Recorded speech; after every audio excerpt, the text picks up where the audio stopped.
Апрелдин башында депутаттар мамлекеттик сатып алуулар жөнүндө мыйзам долбоорун 2-3 окуудан кабыл алышкан. Бул өзгөртүүлөргө ылайык мамлекеттин үлүшү бар муниципалдык ишканалар акционердик коомдор мамлекеттик сатып алуулар системасынан чыгарылат. 15 апрелде Садыр Жапаров бул мыйзам долбооруна кол койду. Президенттин сайтында мыйзам мамлекеттик сатып алуулар жол жоборун жөнөкөйлөтүү жана коррупцияны минималдаштырууга багытталганы айтылат. Бул мыйзамдын максаты бизге да жакты. Угуп көрөлү. Мыйзамдын максаты ресурстарды эффективдүү, үнөмдүү пайдалануу аркылуу максималдуу пайдага жетиш үчүн шарттарды түзүү болгон. Сатып алуучу уюмдардын ишмердүүлүгүнө байланышкан мамилелерди жөнгө салып, туруктуу өнүктүрүү аркылуу мамлекеттин бакубаттуулугун жогорулатуу болуп саналат. Мыйзамда айып жоктой. Депутат Дастан Бекешевдин айтымында, бул мыйзам долбоору коррупцияга дагы бир жаңы жолун ачат. 2015 жылдан бери мамлекеттик ишканалар мамлекеттик сатып алуулар жөнүндө мыйзамдан чыгууну кыялданышчу эле. Ошол кыялдары орундалды эми. Алар дээрлик 28 миллиард сомго сатып алууларды жүргүзүштү. Жакында коммерциялык сырга шилтеме жасап, кандай продукт, кызмат жана кандай баада сатылып алынганы боюнча маалымат кызыккан жарандардын көзүнөн жашырылат, деди депутат. Мамлекеттик сатып алуулар боюнча мыйзам 1 айдан кийин күчүнө кирет. Демек, мамлекеттик ишканалардын тендерлерин ким утканын, теги эле алар эмне болгонун эч ким билбей калуу коркунучу жаралды. Кудум эле Эзоптун тамсилиндей, сууну баткактаткан киши балыкты оңой кармаган амал жатат мында. Анткени мурдагы мамлекеттик ишканалардын жетекчилери тендерди өздөрү утуп алган же жакындары утуп алган мисалдар бизде жыш балыктай.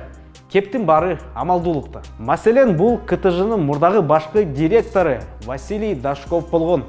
Анын компаниясы Кыргыз темир жолу ишканасынан ондогон миллион сомдук долбоорду жеңип алган. А бул Бишкек Светтин мурдагы жетекчиси Алимбек Абдылдаев, анын жакындары 4 миллион сомго тендерди утуп алышкан. Ал эми коррупцияга аёсуз согуш жарыялаган президенттин белгилүү кан кудасы Турузбек Түмөнбаев баарыбызды таң калтырган. Ал киши Уна мамлекеттик мекемесинин директору болуп туруп, Госнак ишканасына 500 миллион сомдук тендерди колуна карматкан. Биз аны менен байланышын мурда эле көргөзгөнбүз. Достор, бул иликтөөлөр боюнча толук видеону биздин YouTube каналыбыздан көрүңүздөр. А биз кепти улайлы. Мамлекеттик сатып алуулар жөнүндө мыйзам долбоорун кабыл алынган шарында Дашков, Абдылдаев жана Түмөнбаевдин мисалында дагы кайсы чиновниктин жакындары мамлекеттик тендерди уткусу келерин аныктап көрүүнү чечтик. Мыйзам долбоору 6 апрелде кабыл алынды. 3 күндөн кийин эле Кыдыршаев Элмирбек Шайырбекович аттуу жаран мамлекеттик сатып алуулар сайтында жеке ишкер катары катталган. Идентификациялык номурун карап, Эмирбек Шайырбекович 2002 жылдын 1 ноябрда төрөлгөнүн билебиз. Ал азыр 19 жашта. А бул депутат Шайырбек Ташиев, Камчыбек Ташиевдин кара чечекей бир тууган иниси. Анын одноклассники социалдык баракчасында Эмилбек Ташиевди уулум деп белгилеген. Биздин тыянак 19 жаштагы ишкер Элмирбек Шайырбекович Шайырбек Ташиевдин уулу мамлекеттик тендерлерди утуп алууну көздөйт. Кеп муну менен эле бүтпөйт. Улантабыз. Жакаңызды карматар сөз алдыда.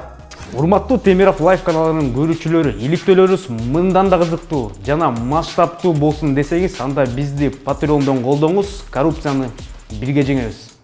20 январда биздин YouTube каналда 2 күндө 37 миллион сомдук кантип тапса болот аттуу иликтөөбүз жарык көрүп, 2 күндөн кийин атайын кызмат кезектеги шоусун даярдап, командабыздын лидери Болот Темиров менен төкмө ырчыбыз Болот Назаровду камакка алышканы коомчулукка дайын. Бир жума өткөн соң 31 январда Moka Group компаниясы мамлекеттик сатып алуулар сайтында катталган. Юстиция министрлиги бул компаниянын эси, УКМКнын төрагасы Камчыбек Ташиевдин уулу Таймураз Ташиев экени бизге көрсөтөт. Ал эми быйылкы жылдын жаз айларынан баштап бул компания Жалал Абадта тендерлерди катары менен ута баштайт. 30 мартта Жаратылыш ресурстар министрлигинин Жалал Абад аймактык башкармалыгынан 200 000 сомго бензин алып келүү боюнча биринчи тендерди Мока Групп утуп алган. 8 апрелде Таймураз Ташиев Жалал Абад шаардык кеңешинен 50 000 сомго бензин сатып алуу боюнча экинчи тендерди утуп, ушундай эле Жалал Абад мэриясы жарыяланган тендерде Мока Групп жеңүүчүсү деп табылган. Бул 3 конкурсту тең Мока Групп жалгыз катышуусу болгонун баса белгилегим бар. Азырынча муну башталышы деп гана туралы, анткени Шайырбек менен Камчыбек Ташиевдин уулдары мамлекеттик сатып алуулар боюнча ишти жаңыдан гана башташты. Урматтуу кыргызстандыктар, мамлекеттик казынабыз бош турат. Силерде салыкчыларда акча бар. Сиз мамлекетке салык төлөйсүз. Ал эми мамлекет бул акчанын бир бөлүгүн мамлекеттик сатып алууларга жумшайт. Мунун өзү мамлекеттик сатып алуулардын бир бөлүгүн чиновниктердин жакындары, туугандары утуп алышат. Менин бүдөмүк күмөн саноом эмнеде? Азыркы бийлик өкүлдөрү элге болду, эми мамлекеттик үлүшү бар ишканалар кандай сатып алууларды жүргүзөрүн жана аларды ким утуп жатканын көрсөтпөйбүз дегенинде. Мен бул жерде схемалар жана алдамчылык жөнүндө айтып жатканым жок. Кыргызстан элинин акчасы, салыктары, чегерүүлөрү кайда жумшалып жатат?